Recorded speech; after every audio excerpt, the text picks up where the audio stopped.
Assalamualaikum warahmatullahi wabarakatuh. Perkenalkan, kami dari kelas 2D Penyuluhan Peternakan dan Kesejahteraan Hewan.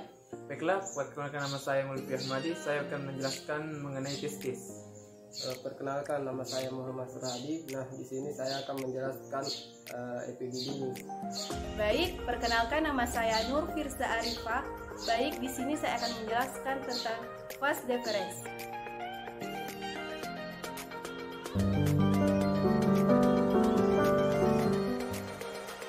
Saya akan menjelaskan mengenai testis.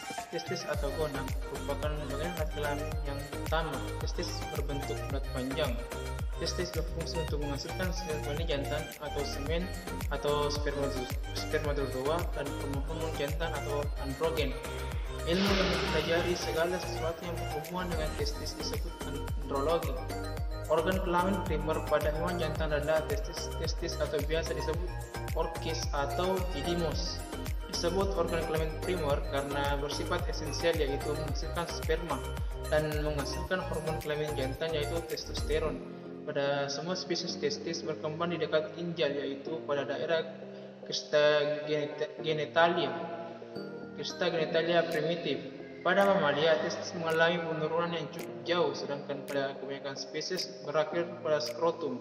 Testis akan rusak bila suhunya sama dengan suhu tubuh. Hewan yang tidak mengalami penurunan testis ke dalam skrotum atau yang mengalami stertorsid spermatogenesis atau pembentukan sperma tidak akan terjadi. Hasil penelitian menunjukkan bahwa hal tersebut semata-mata karena pengaruh suhu.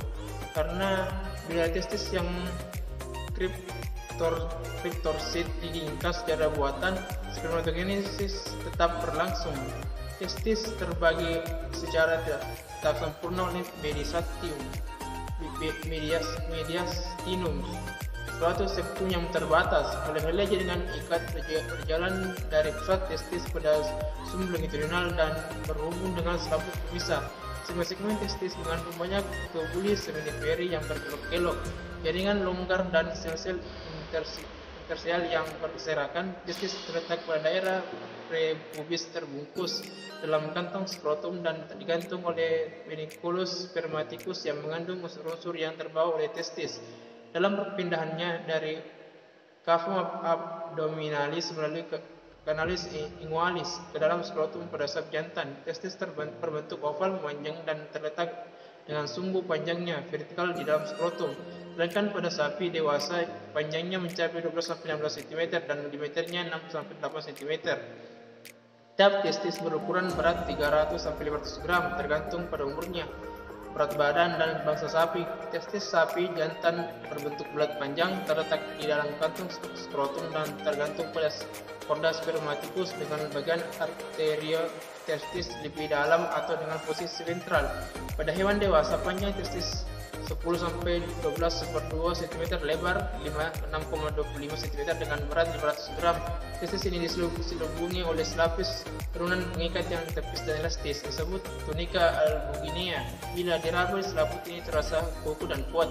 Sedangkan panjang tubuli keseluruhan pada sapi jantan dewasa diperkirakan 4,5 cm dan setiap tubulis bergaris dengan 200 mikron lebih sedikit, dan kira-kira 80% dari berat testis seekor sapi jantan normal terdiri dari tubuli. Lapisan luar dari testis adalah tunika albuginea.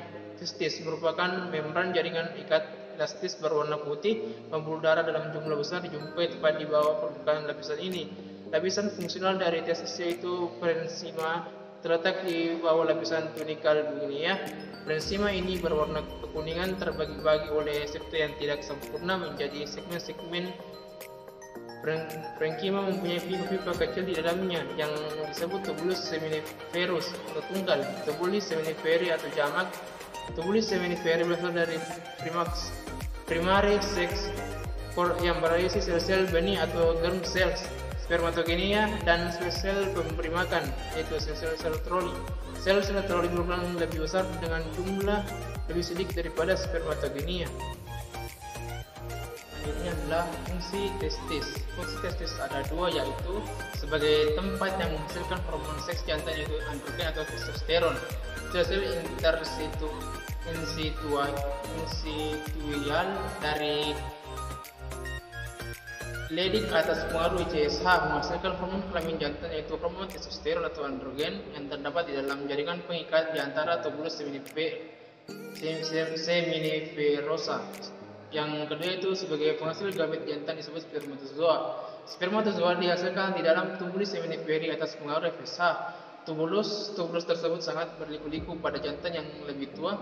Spermatogenia tumbuh menjadi spermatosit primer yang setelah pembelahan meiosis pertama tumbuh menjadi spermatosit sekunder haploid. Selanjutnya spermatosit sekunder haploid tumbuh menjadi spermatid yang setelah mengalami sederetan transformasi disebut spermiogenesis.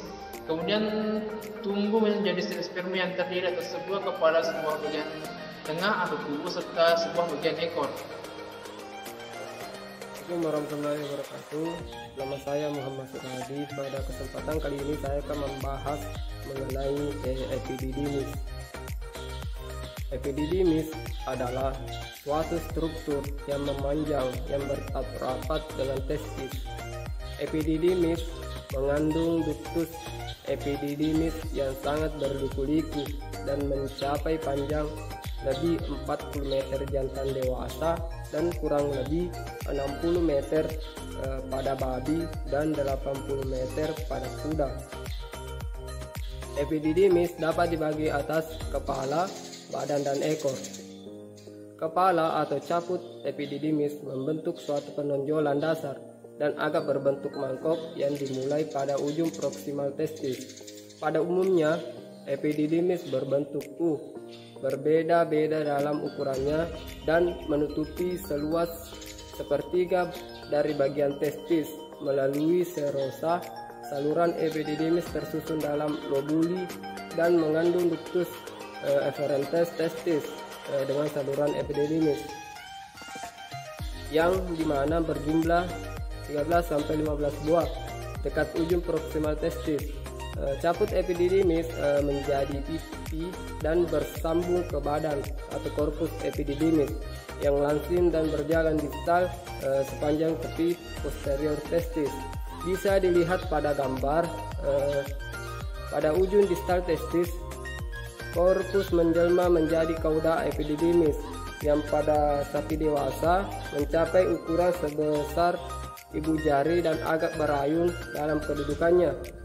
Di dekat ligamentum testis, saluran epididymis menjadi lebih kasar pada pelipatan sekeliling ligamen, bersambung ke proksimal sebagai kauda epididymis. Caput epididymis nampak pipih di bagian apex testis.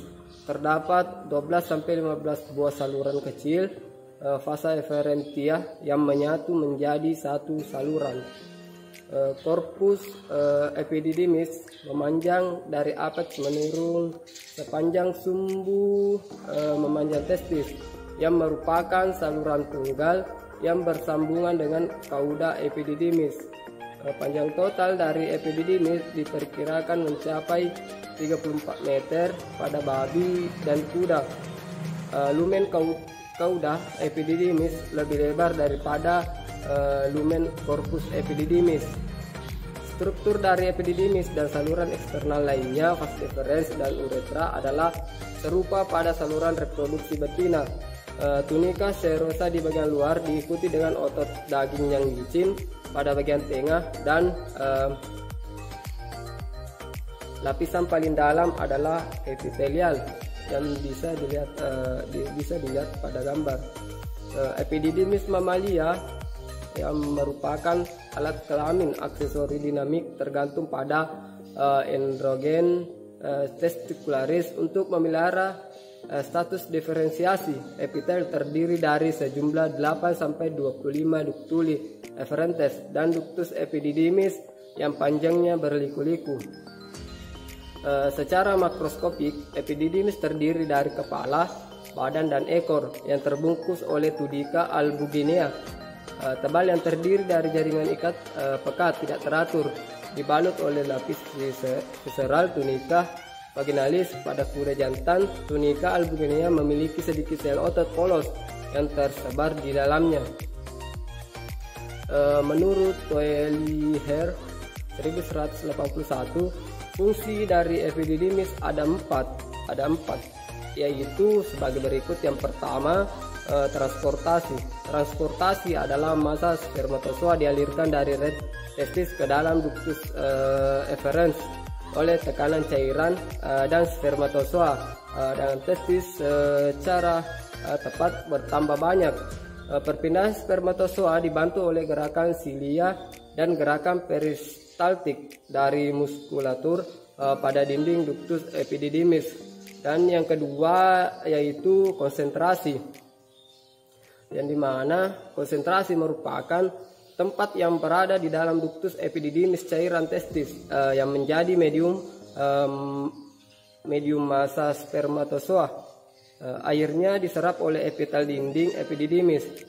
Sesampainya di bagian ekor, konsentrasi sperma itu menjadi sangat tinggi. Dan yang ketiga, maturasi, yang dimana maturasi adalah pemasakan atau pendewasaan spermatozoa. Pemasakan ini mungkin disebabkan oleh adanya sekresi dari sel-sel epitel di ductus epididymis.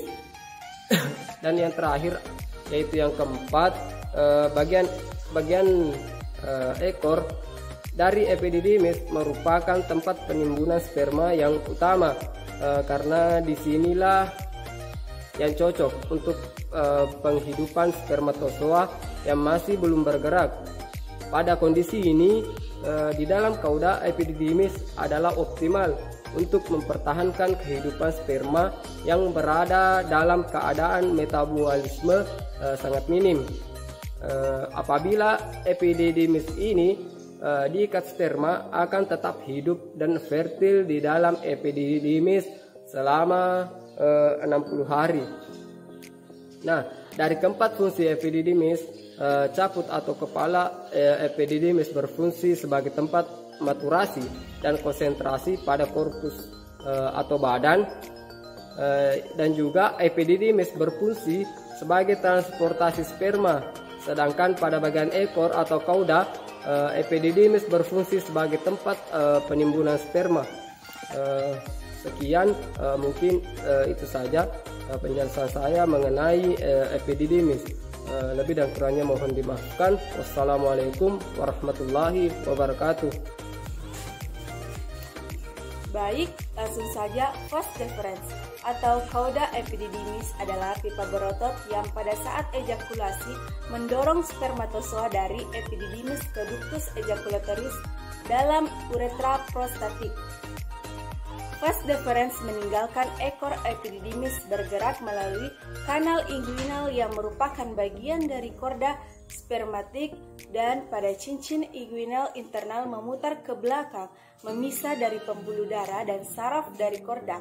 Selanjutnya, dua vas deferens mendekati uretra, bersatu dan kemudian ke dorsocaudal kandung kemih, serta dalam lipatan peritoneum yang disebut lipatan urogenital atau genital fold, yang dapat disamakan dengan ligmentum lebar pada betina.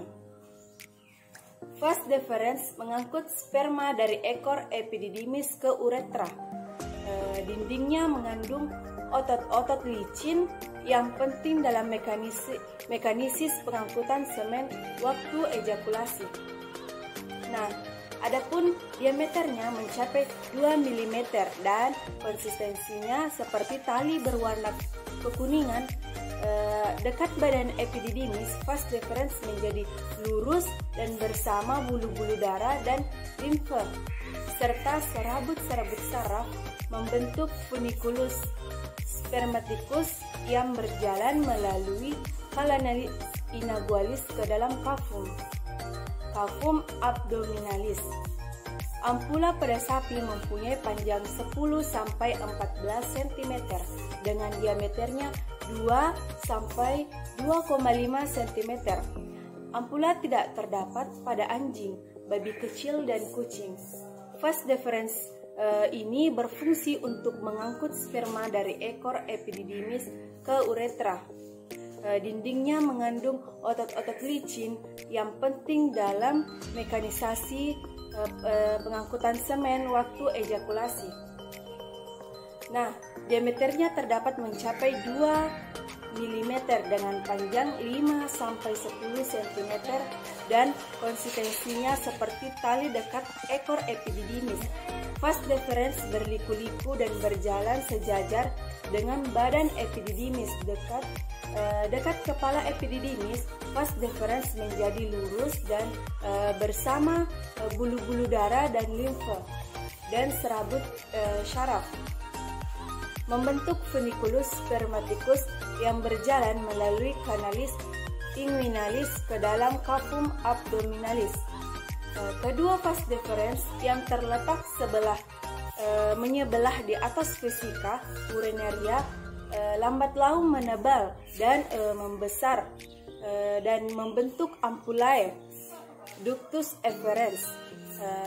Baik, itulah penjelasan dari kami. Mohon maaf apabila ada kata-kata yang kurang jelas dari kami. Sekian dari kami. Wassalamualaikum warahmatullahi wabarakatuh.